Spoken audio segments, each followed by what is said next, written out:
Tanishq jewellers Ajmer पहले से भी बेहतर सेफ्टी के गोल्ड स्टैंडर्ड्स के साथ तैयार हैं आपके आगमन के लिए। सुंदर आभूषण और बेहतरीन कलेक्शन के लिए आज ही अपॉइंटमेंट बुक करें। Visit Tanishq jewellers, India motor circle, Ajmer.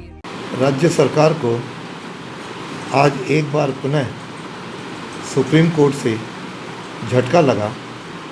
सरकार ने बहुत राजनीति की, जिसके आधार पर जी और नीट की परीक्षा को टालने के लिए सुप्रीम कोर्ट तक गए, लेकिन आज सुप्रीम कोर्ट ने इनकी अपील को खारिज कर दिया।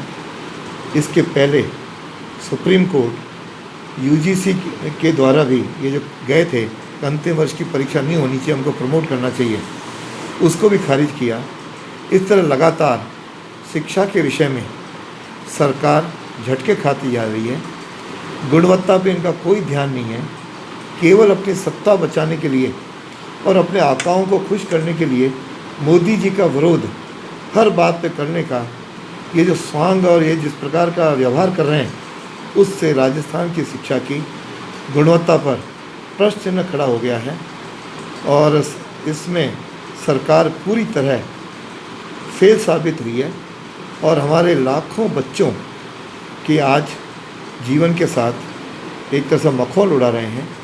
एक और खुद तो बीएसटीसी और बाकी परीक्षा करवाएंगे और नीट और जी का और फाइनल की परीक्षाओं का जिस तरह विरोध किया, ये दोहरी नीति का आज पर्दाफाश हो गया। एक बार जो हमारी सरकार ने बच्चियों की शिक्षा को बढ़ावा देने के लिए 9वीं कक्षा में जो बच्चियां एडमिशन लेती हैं उसको सदैव साइकिल देती आई है, जिसका लगभग बजट 100 करोड़ के आसपास रहता है। इस बार भी 115 करोड़ बजट का प्रावधान था, लेकिन इस वर्ष सरकार ने इसका टेंडर करने पे भी रोक लगा दी है। यह सरकार की शिक्षा के प्रति, विशेष रूप से बच्चों की शिक्षा के प्रति देने की दृष्टि इंगित करती है कि सरकार गंभीर नहीं है। सरकार केवल दावे करती है, सरकार केवल पुरानी सरकार की बातों पर केवल क्रिटिसाइज़ करती है, लेकिन खुद न तो बच्चों की शिक्षा के वो गंभीर है, न बच्चों के प्रति किसी प्रकार का शिक्षा के प्रति ये कुछ नीति रखती है, कुछ सोच रखती है।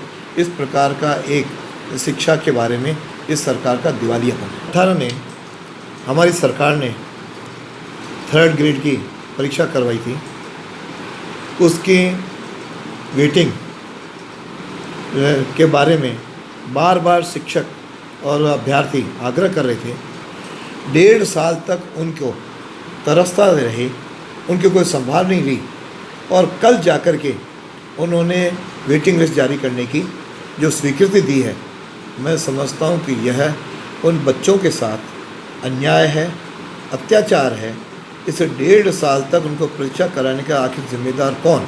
और अब सरकार उस पर वाहवाही लूट रही है कि हम 2400 लोगों को रोज़गार दे रहे हैं। ये रोज़गार देने की व्यवस्था तो भाजपा सरकार की है, जिसकी आड़ में 1.5 साल के उनके साथ इस प्रकार का अन्याय करने के बाद आज उनका वाहवाही लूटने का जो दुष्प्रयास कर रही है, जनता इसको सब देख रही है, युवा इसको देख रहा है।